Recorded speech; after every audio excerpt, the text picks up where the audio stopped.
Like I think it's like cost. It's used for cost reduction. Okay, is a method that is used in cost reduction. Very good, very good.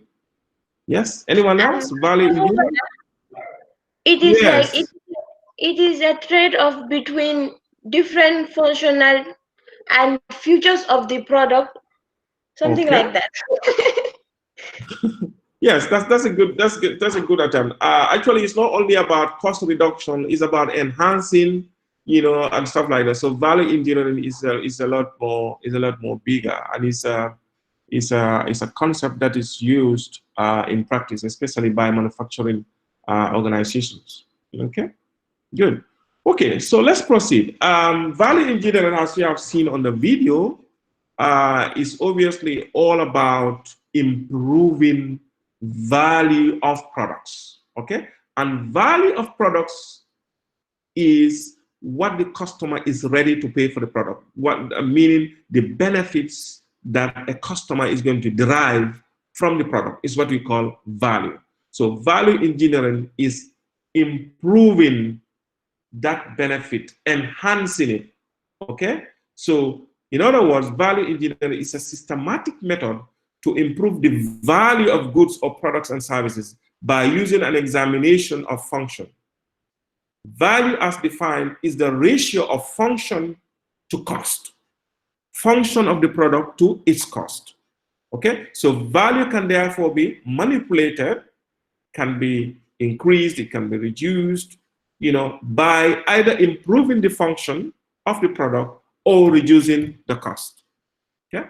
So value engineering is all about either improving the function of the product or reducing the cost.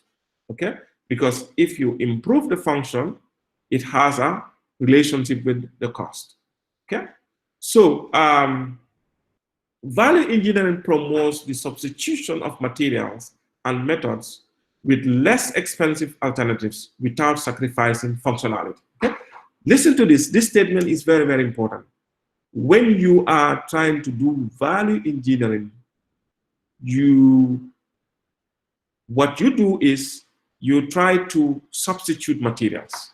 A typical example is, let's say you are into the business of making desk. Okay? You are in the business of making desk. If you're going to make desk, you have an alternative to use a plywood as the top of your desk. And also you have another alternative for using aluminum as the top of your desk, isn't it? Both methods are possible. So, but if you are producing using aluminum and the organization feels aluminum is very, very expensive, they can substitute with a plywood. Okay? But one thing we must always consider is the value must never be distorted. Okay? The quality of the product must never be distorted. Because if quality of the product is distorted, what's going to happen? The customers are going to run away. Customers are buying your products because of a reason. They are deriving a benefit from it. So if that benefit is reduced, they may not buy your product anymore. So value engineering is good, but you must make sure that quality is not compromised. Okay, Binta, yes? Is this the reason why the video said we shouldn't take away the reason why the customers buy the product? Exactly. The reason why customers buy the product. And the reason why customers buy the product is because of the product's quality, is because of the satisfaction they derive from the product, and so on and so forth. Okay?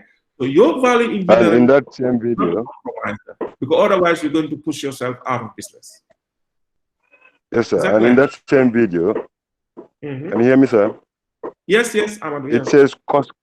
Yeah, in the same video, it says cost can be saved throughout the whole value system. That's one thing one has to remember.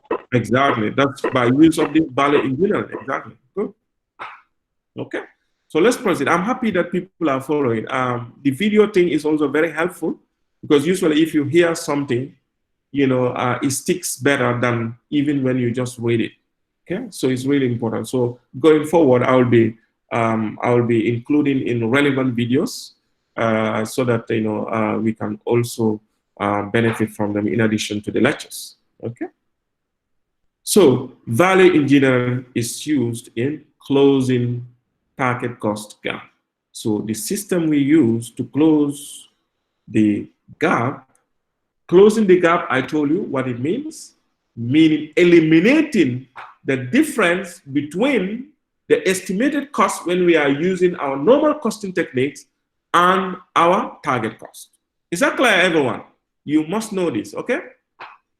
And if you know how the target cost works, you can apply it anywhere throughout your career, anywhere, because costing is applicable anywhere, even at personal level. Sorry, Mr. Even at Fofana, personal can you level. come again? Okay? Sorry, someone wants to say something? I said sorry, can you come again? No, what I was trying to say is value engineering is one of the methods that is used to close the gap between our estimated cost using ABC or absorption costing and our target cost. So what value engineering does is it assesses each of the components of the cost, each of the processes, and then try to reduce cost as much as possible without compromising quality. So if you understand target costing, like I said, it is applicable in everyday life, including private life. Okay? You want to produce, you want to go for a poultry, for example, you want to embark on a poultry project.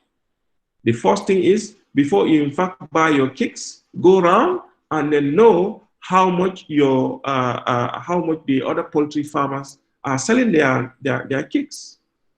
You start from there. And then the second step is you want to establish the business. How much profit percentage are you looking for? Once you determine, then you calculate your target cost. You calculate your target cost. Now use that target cost and compare it to your estimated cost. Your estimated cost, for example, if you're going to use your normal costing technique, if you're going to buy the chicks, okay, if you're going to buy the feed, if you're going to buy the medicine, okay, if you put all those things into consideration, calculate it and arrive at your unit cost, okay, and then compare that unit cost to how to call it, to your target cost, okay, after determining your target cost. Is that clear? So the same thing, once you know how to use it, you can apply it in the service industry. You can apply it anywhere. So please, accounting is very, very useful, is alive, is with you on a daily basis. So what is left is for you to apply it. The reason why I'm going through all this trouble of trying to explain it to you, trying to give you practical examples, is so that you can use it in your life. Okay? Not only to come to university, take accounting courses, pass them, and then go with your A pluses or whatever when you don't understand anything. That is dangerous. Accountancy is different from history or political science or whatever. Okay? Political science, history, you have to memorize things. The way they are is the way you present them. It's completely different. Okay? This is talking about business, which is dynamic. It keeps changing. Okay? And once you know it, once you understand it, you can apply it, and it's going to be beneficial for you. Not even for seeking job, but it's going to be beneficial for you as an individual. Is this clear? Okay, so shall we move?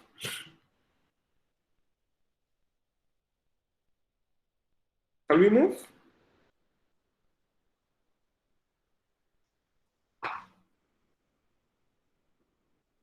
We can. We can. Usually your response is, class, your response is usually slow. If I ask question, please respond quickly so that we can save time, so we can save time and move on. We have a bit to cover. Okay, so having understood the various steps that we follow in order to reduce the gap, let's do a question that consists of calculating a target cost and then also eradicating the cost gap. Okay, so we look at this question. I'll read. Please refer to your question, because after reading, I'm going to go back to the spreadsheet to answer it there. Okay, so it's called what? Example 2, Fantata Limited. Okay, Fantata Limited. Fantata Limited makes and sells a product. Actually, it's not product H, but product A. That was a typo. It should be product A, which is manufactured through 2 consecutive processes, assembly and finishing. Raw material is input at commencement of the assembly process. An activity-based costing approach is used in the absorption of product-specific conversion cost. The following estimated information is available for the period. Production and sales unit, 12,000. Selling price per unit, 75. Direct material cost per unit, 20. ABC, variable conversion cost per unit. Assembly, finishing. Product-specific cost, 170,000. Company fixed cost, 50,000. It goes further. Fantata Limited uses a minimum contribution to sale ratio, CS ratio target of 25%. So its contribution to sales target is 25% when assessing the viability of a product. In addition, management wishes to achieve an overall net profit margin of 12% on sales in the period in order to meet the return on capital target. Okay, required. Calculate target cost, A. B, calculate the cost gap. Okay, but take note, before you can calculate the cost gap, you must calculate something else. And what is that thing? ABC.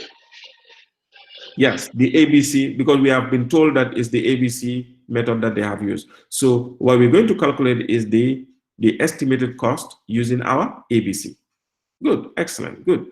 And then C is to suggest specific areas of investigation. Okay, that one we will discuss the answer, but I've already got the answer on the slide. Okay, I've got it on the slide, but we'll discuss it. Okay, so I'm going to flip to the Google Sheet so that we can do the answering. Okay, so that we can do the answering. So I'll stop projecting this one. Then I'll come here. Right. Come here. Share. Excellent. Okay, so again, we are not going to jumble up work. We have so many seats that we can make use of. So I'm going to create another new worksheet. So please, if you don't understand how to create a new worksheet, follow me again. Okay, so I use the plus sign here. I use the plus sign here. Okay, then automatically a new sheet has been created. Then I'm going to rename it.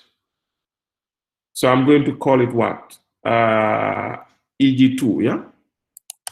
I call it EG2. Fantata, F-A-N-T-E, sorry, T-A-T-A. I'm going to call it example 2, Fantata. Okay. Then what I'm going to do is I'm going to protect this as well. Okay, to protect, you come here, you click here. Okay, once it's open, you say protect sheet.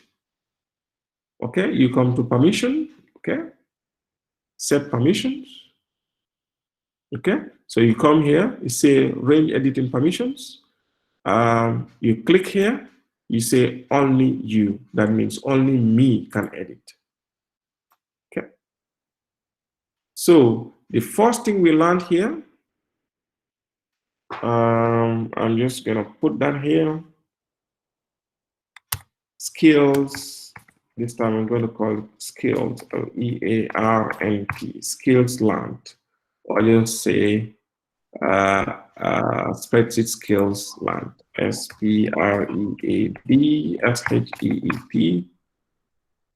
Okay, so this will serve as a how to call it a reminder for you. Okay, so this time around, I'm going to label them 1, 2, 3. So I'm going to show you how to do the numbering as well. So if you want to do auto numbering, you'll do 1 and then you do 2. Once you've done 1, 2, so just highlight on them and then you can just drag. That will give you the auto numbering. Okay. So the first skill we learned was to do what?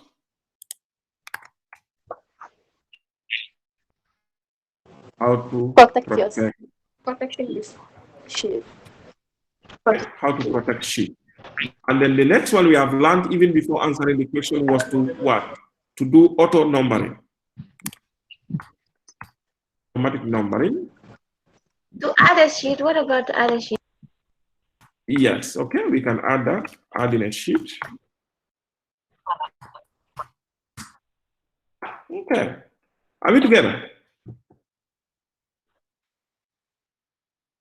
Okay, 2 birds with 1 stone. 2 birds with 1 stone, okay?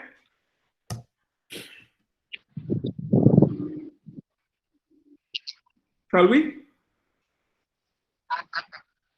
How did you do your auto numbering again, please? Oh, okay, I'll take you back. Excellent, good. Please ask questions if you don't understand.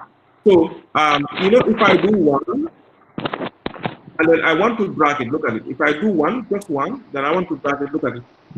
It's all going to be 1. Okay? So that will not be useful. If you want to do auto numbering, there are 2 ways of doing it.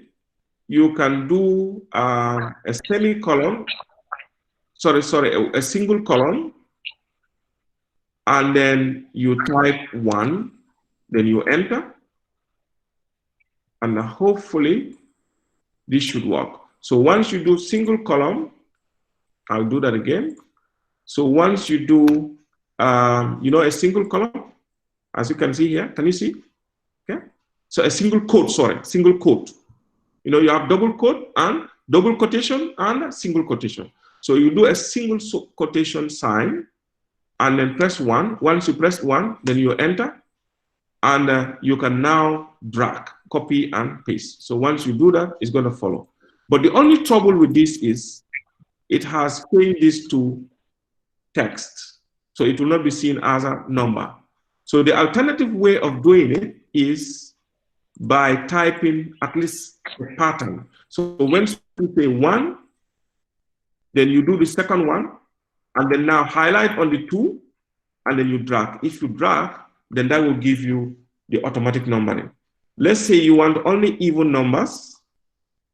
Okay, let's say you want only even numbers. If you type, let's say 2, and then you do 4, just do the starting for the system so that the system knows what you want. So once you do that, then you highlight, you replicate, it will give you only even numbers. Can you see?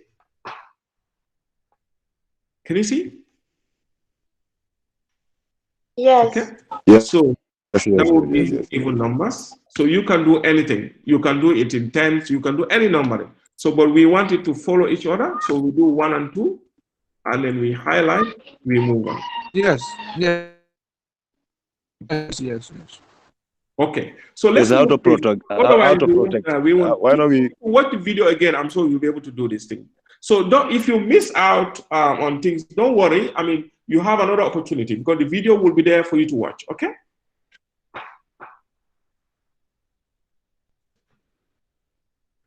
Okay. Shall we move?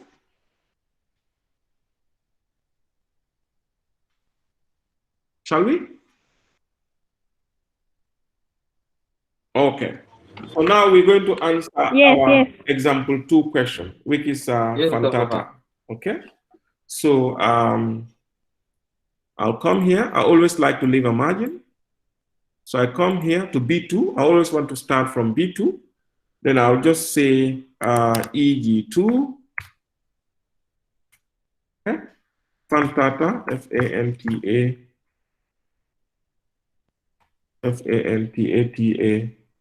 Fantata Limited. Okay. So Fantata Limited. Now, what's the name of the statement? Still the same statement. That's the target cost. So what we do is, we don't have to type it again, save time. So I can come to my original one, then I just copy this. Okay, I come here. This time around, I don't want to paste it with the format, so I do paste special. So I'll show you how to do another trick, which is paste special values. If I paste this, look at it, it's going to be like this. And for now, I don't want it to be like this. So as such, what I want to do is I want to do paste special so that it can only paste the text. So I'm going to do a paste special values. So I come here, I right click and say paste special, then I choose values. So once I choose values, look at it, it has given me only the text in there. So another thing we have learned is paste special values. Are you following?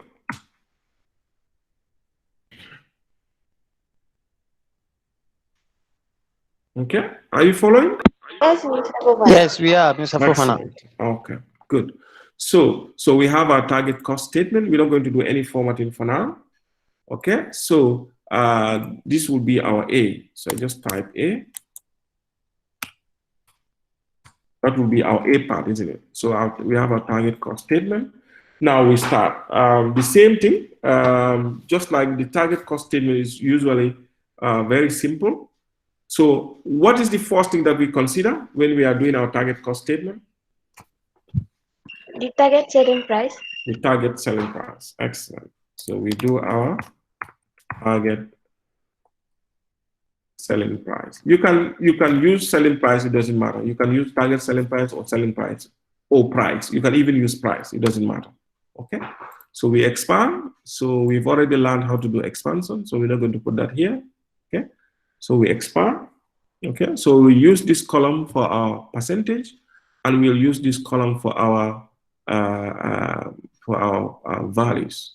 Okay. So we're going to format this column to percentage. Okay, we have done that before, so I'm going to go a bit fast. So another fast way of doing your percentage formatting, you don't have to go through the format menu and select numbers and percentage. No. Some of the commonly used functions are here for you. They have provided them on the face of it. So you can just click on it and then look at the percent icon. Okay, format has percent. So you click on that. Okay, nothing will happen because we've not typed any numbers there as such. Then I go to column D. I want to format this to values. Okay, so I just come here, format. Then I say number. I'll choose financial. Okay, as we have done before. Okay, so now, how much is our target selling price? This is per unit, isn't it? 75. 75. Excellent. Okay. So what's our next one? The next one we need to find out will be our target.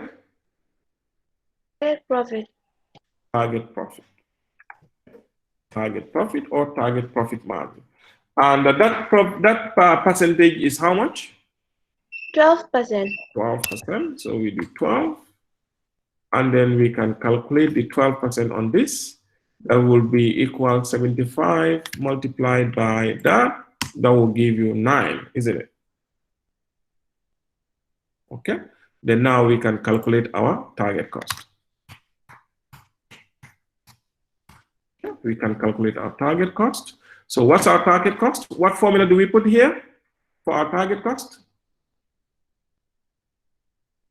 Equals to D7 minus D6 minus D7. D6 minus D7. Excellent. Then you enter. So you have your target cost at 66. Okay? 66. So we use the same formatting once more. I'll do it quickly because we have done it before. Okay, I align it in the center. Then this time around, I'm going to make the text color to be blue. Okay, and I'm going to make it bold.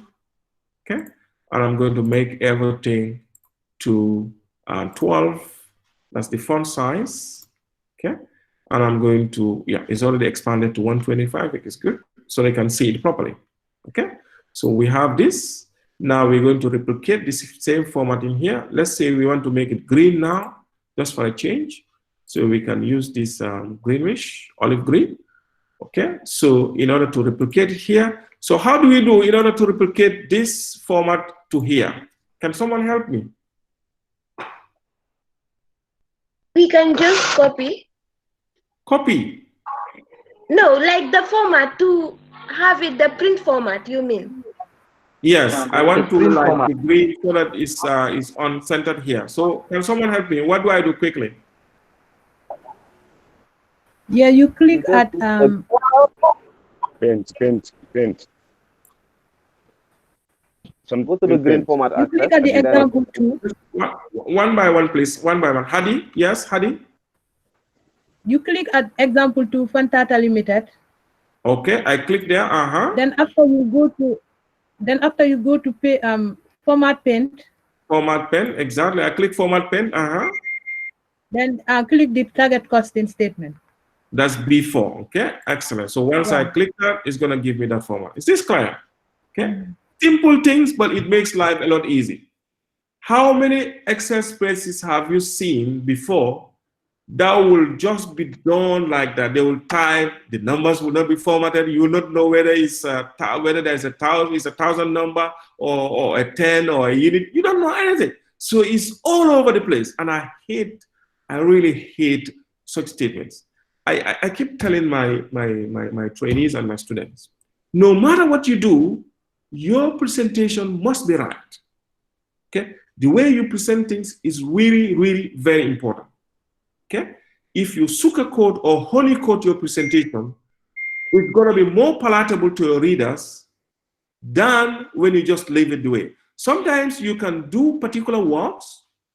The work may be very correct, everything perfect, but the way you present it may be unpalatable as such. Nobody wants to even look at it. It's just like your report. But sometimes you will do some reports which will be all over. They may not be correct when you look at the calc. They may not be 100% correct, but the presentation looks beautiful. People will look at them and they will admire you for that. So you must be able to know how to do your formatting, not just to do your work and just leave it like that. The last time I remember the first assignment that we did, I saw on it was of you, I can remember comments. It was nicely formatted and stuff. You know, which was good. It looks, you know, it looks really appealing to your leaders. You understand? So please don't just do work and leave it like that. You know, make sure don't quote me wrong. If you make it very nice and the calculations are not right, I'll catch you. Okay, I'll catch you. But just make sure you do both. All right? Make sure you do both.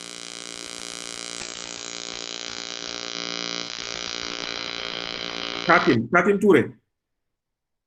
That's better. Okay, I hope you're getting me right, yeah? Shall we proceed? Yes, we can. Excellent. Okay. So I will make the target cost in bold, and I'll say I'll give it a blue color also. Okay, so it looks like this. Then I just do the how to call it? I'll do the borders. Like I said, once you do this, you can come here and then let's do a dot this time around, and then we can do main border around it. Okay. Then we can, this time around, we can do a double one. Okay. Then after doing this, if you want it to look a lot more presentable, you know what you'll do? You remove the grid lines, these boxes. How do you remove the grid lines? You come here, view, okay, uncheck the grid lines. Look at it. Is this not beautiful? The grid lines are gone. Now it's only white space. So if you develop your template like this and you present it, people will think, oh, I hope he has used Excel. He must have used something else. It's not Excel. Okay. Sorry, let me pick this call.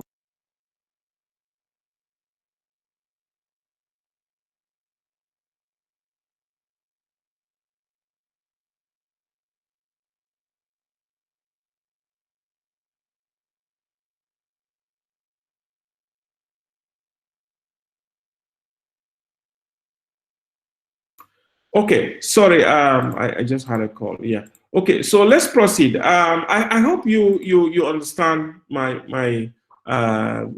take on presentation. Okay, so you look at this. Can you compare it to a situation whereby somebody just does it anywhere, in any way? Can you see it?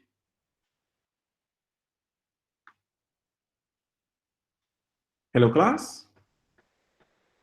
Yes, it's doable. Okay, good. So let's move. Let's move. So this is the A part. So I'm going to bring the grid lines back. So I just go to view, then grid lines. I select grid lines. Okay. All right. So any question on the A part? Let's do the B part. Okay. Shall we proceed? Okay. Before proceeding to the B part, let me just stop the video. Let me just stop the recording so that it's not too long.